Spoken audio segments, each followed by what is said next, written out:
नमस्कार, आप देख रहे हैं गरिमा टाइम्स और मैं हूं आपके साथ आर्या चतुर्वेदी। आपको बता दें कि भारत में 2 वैक्सीन को इमरजेंसी ट्रायल के लिए मंजूरी मिल गई है।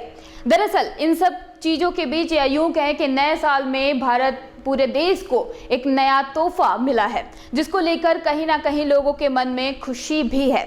लेकिन इन सब चीज़ों के बीच जो विपक्ष पार्टी है, उनके जो नेता हैं, उन्होंने सवाल खड़े कर दिए हैं। सबसे पहली बात तो ये है कि कोवैक्सीन के तीसरे ट्रायल का जो डेटा था वो अभी तक जारी नहीं किया गया है, जिसको विपक्ष पार्टी ने मुद्दा बनाकर उस पर सवाल उठाना शुरू कर दिए हैं। दरअसल सबसे बड़ा सवाल है कि इसका जो तीसरे ट्रायल का जो डेटा था वो जारी नहीं किया गया और बिना डेटा जारी किए ही वैक्सीन को लॉन्च कर दिया गया। सबसे पहले हम आपको ये अपनी रिपोर्ट दिखाते हैं। आप इस रिपोर्ट में देखिए कि किस किस नेता ने इस पे सवाल खड़े किए हैं और क्या इस वैक्सीन को लेकर क्या घमासान चल रहा है।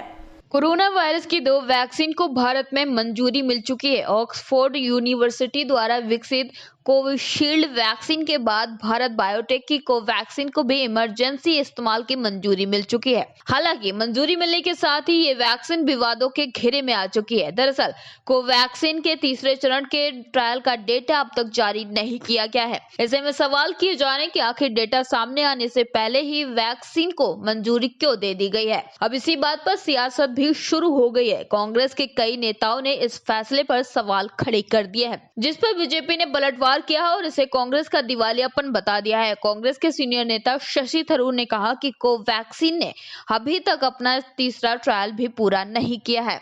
उन्होंने कहा कि जल्दबाजी में वैक्सीन पर मुहर लग गई और ये खतरनाक भी हो सकती है। उन्होंने कहा कि जब तक ट्रायल पूरा नहीं हो जाता इसके इस्तेमाल से बचा जाना चाहिए। थरूर के अलावा कांग्रेस के एक और वरिष्ठ नेता आनंद शर्मा ने भारत बायोटेक के वैक्सीन को मंजूरी दिए जाने पर चिंता जताई है। उन्होंने सरकार को यह बताने को कहा कि अनिवार्य प्रोटोकॉल और डेटा के सत्यापन का पालन क्यों नहीं किया गया। इसके अलावा कांग्रेस नेता राशिद अल्वी ने कहा कि अगर विपक्ष के नेताओं को वैक्सीन को लेकर कोई डर है तो इसमें कुछ भी गलत नहीं है। उन्होंने अखिलेश यादव का समर्थन करते हुए कहा कि सरकार को चाहिए कि वो विपक्ष के नेताओं को कॉन्फिडेंस मिले। तो वहीं कांग्रेस नेताओं के इन सवालों पर निशाना साधते हुए बीजेपी के राष्ट्रीय अध्यक्ष जेपी नड्डा ने कहा कि कांग्रेस और विपक्ष दल किसी भी भारतीय चीज पर गर्व नहीं करती है। नड्डा ने ट्वीट करते हुए कहा कि इस बात पर आत्ममंथन करना चाहिए कि भ्रम फैलाने वाले कोविड-19 के वैक्सीन पर उनके झूठ का इस्तेमाल अपना एजेंडा चलाने के लिए करेंगे। भारत के लोग ऐसी राजनीति को खारिज करते रहे हैं और करते रहेंगे। वहीं केंद्रीय मंत्री प्रकाश जावड़ेकर ने इसे कांग्रेस का दिवालियापन बताया है। उन्होंने ट्वीट करते हुए कहा कि कांग्रेस का दिवालियापन, पहले वो भारत द्वारा बालाकोट एयर स्ट्राइक का सबूत मांगते थे, फिर पुलवामा हमले पर शंका जताई, अब वैक्सीन पर भी शंका जता रहे हैं। यह दिवालियापन नहीं तो क्या है।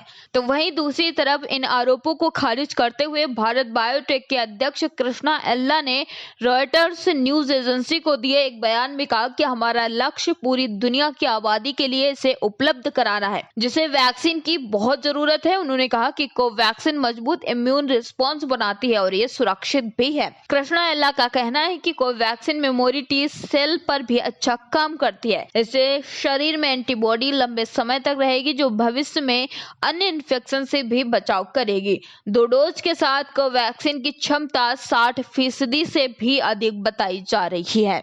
तो देखा आपने कि एक तरफ खुशी का माहौल है तो दूसरी तरफ जो विपक्ष पार्टी के नेता हैं वो वैक्सीन को लेकर बड़े बड़े सवाल खड़े कर रहे हैं। लेकिन इन सब चीजों के बीच एक खौफनाक खबर भी सामने आई है। आपको बता दें कि फाइजर की जो वैक्सीन है उससे एक स्वास्थ्य कर्मी महिला की मौत हो गई।